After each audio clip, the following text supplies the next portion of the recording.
हम सभी दूसरे शनिवार की छुट्टी के बारे में जानते हैं और हम छुट्टी भी मनाते हैं। लेकिन क्या आपने कभी गंभीरता से सोचा है कि दूसरे शनिवार की छुट्टी क्या है? भारत में दूसरे शनिवार को छुट्टी क्यों है? दूसरे शनिवार की छुट्टी कब शुरू हुई?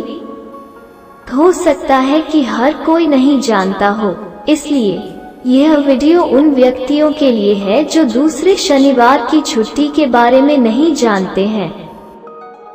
हर महीने दूसरे शनिवार को छुट्टी का एक बहुत ही दिलचस्प कारण है। 19वीं शताब्दी के दौरान एक ब्रिटिश अधिकारी के लिए एक बहुत ही ईमानदार असिस्टेंट था।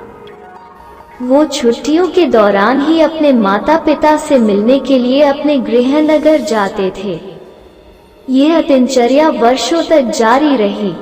जैसे जैसे दिन बीतते गए, असिस्टेंट की जिम्मेदारियां भी बढ़ने लगीं, जिससे उन्हें कम छुट्टियों के साथ अधिक काम करना पड़ा। एक दिन ऐसा हुआ कि असिस्टेंट के माता पिता अपने बेटे से मिलने आए। वे अपने बेटे को छुट्टी पर भेजने के अनुरोध के साथ अधिकारी के पास गए। तब उस अधिकारी को यह तथ्य पता चला कि उसका सहायक अपने काम में इतना शामिल था और उसे अपने वृद्ध माता पिता से मिलने के लिए कोई खाली समय नहीं मिला। इस स्थिति ने अधिकारी को अपने सहायक की ईमानदारी और वफादारी की सराहना करने के लिए मजबूर कर दिया और अपने गृहनगर जाने के लिए हर महीने के दूसरे शनिवार को छुट्टी की घोषणा की। जब से उन्होंने यह घोषणा की, ब्रिटिश सरकार ने इस नियम को शामिल किया और आधिकारिक तौर पर छुट्टी की घोषणा की। इस संस्कृति का पालन भारत सरकार द्वारा विशिष्ट विभागों के लिए किया गया है।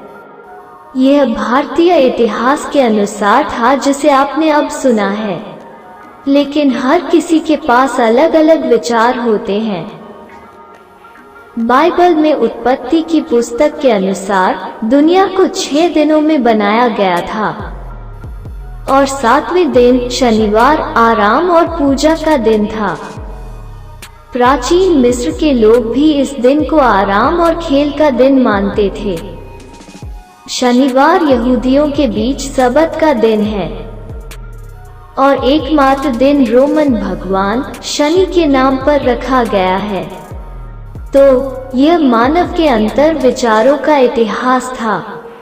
यदि आपके पास इस बारे में कोई अन्य विचार हैं, तो कृपया कमेंट बॉक्स में उल्लेख करें। धन्यवाद।